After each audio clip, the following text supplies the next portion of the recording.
Hello, great people. Welcome back to our channel. We're so excited to have you again.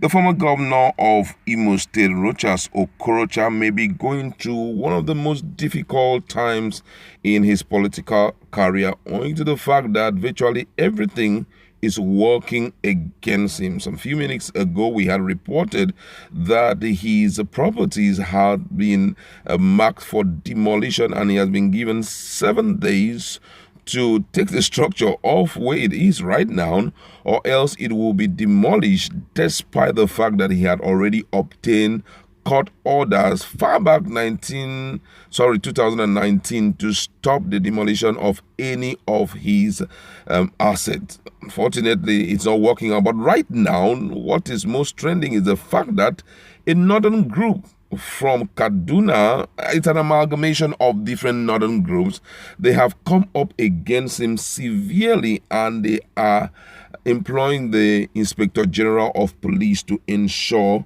that the person of Senator Ekp0se is being arrested, considering what he has done thus far against the Imolite. And the big question is, why are this northern group interested in Imo State? Most people believe that what is currently happening is actually, it has some political undertone, and some believe that it's just a way of expressing interest, because virtually everyone had known what Ekp0se did when he was in office. But however, I would like to leave it there so that you can hear the news for yourself. But before we continue, if you're not subscribed, please kindly subscribe. All right, let's listen to the news. And according to the news, an Arewa group concerned Northern Forum, CNF, has urged the police to arrest former governor of Imo State, Senator Ekp0se, alleging that he was involved in massive looting as governor and must not be allowed to escape the law. According to them, they say, we are here to call on the Inspector General of Police to order the immediate arrest of Senator Ekp0se, who was caught red-handed breaking the law. Except the police are telling us that Ekp0se is above the law, as he had boasted he should be taken into custody immediately, the group said. While addressing a press conference in Kaduna on Friday, the group said Senator Ekp0se was not above the law, and unless he was tried over all the petitions written against him and his wife, the likes of Senator Joshua Dariye and Governor Julie Yame, who were in prison for embezzlement, should be free. Comrade Abdul Salam Muhammad Kazim, President Northern Nigeria Youth Forum, who spoke on behalf of 7 other northern groups that were against decades of political corruption and mismanagement in Nigeria, also called on the authorities to scrutinize activities of foundations, alleging that many were used to launder funds. According to them, they said this press conference today would not have been necessary if our leaders applied themselves diligently to their jobs and ensured that those who infringe on the law are punished accordingly, irrespective of their position, status, political party, and religion. The disturbing signal we have been getting from Imo State in the last few days, where former governor of the state, Senator Ekp0se, has the government and all its institutions and appear to be getting away with it, compel us to address this conference. For those of you not properly abreast of the situation, the state government set up various commissions of inquiry to prove the administration of Ekp0se, who was accused of large-scale corruption by the people of the state. These commissions were set up by the short-lived government of Right Honorable Emeka Ihedioha. You will also recall that within that period, the government attempted to recover some looted vehicles from Ekp0se, which ended in a serious disaster between the committee and those on the payroll of the senator. The head of the task force for the recovery was beaten into coma and stripped naked by the thugs of Ekp0se. Strangely, the police stood by and did nothing, even when the former governor boasted that anyone who dare him will suffer a similar fate. Unfortunately, nobody did. When Senator Uzodimma came in as governor, he invalidated those commissions, giving them the force of law according to the wishes of Imo people. As a man already used to impunity and lawlessness, Okorocha refused to appear before the commissions to defend himself against mind-boggling allegations of mindless looting of the state properties. Instead, he rushed to court to try to stop the panel from functioning.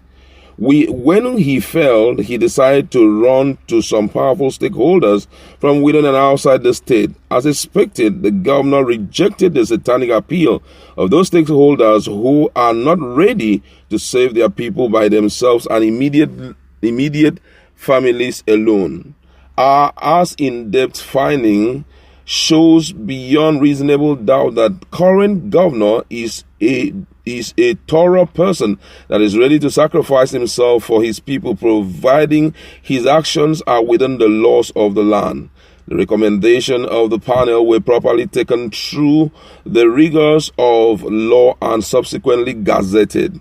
It was only after that the government started the implementation of those recommendations, which expressly stated that all looted assets and funds of the state should be recovered from those indicted. Okorocha and many others were indicted. Now, government duly sealed some of the properties as required by the law. One of them was the Royal Palm Garden, dubiously acquired by Okorocha's wife at a staggering sum of over ₦1 billion. Instead of seeking the legal route, the former governor took the laws into his hands by breaking the sealed properties. Of course, as is natural with him, Okorocha undertook the illegal assignment with legions of stocks. Although he was among those arrested that night, Okorocha was not charged along with the other thugs the next day. And that brings us to the subject of this conference: is Okorocha above the law? Even before the former governor was indicted by the various panel which confirmed that Senator Okorocha, his immediate family, extended family, and some few political associates looted Imo State to a point of death, there had been series of petitions to the EFCC and ICP, yet Okorocha was never arrested. Does it then mean that we are in an animal farm where some animals are more equal than others? Again, we ask, is Okorocha above the law?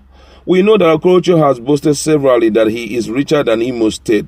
We want to know at what point did he achieve that, since he was a public knowledge that the man was on the verge of bankruptcy before he became the governor.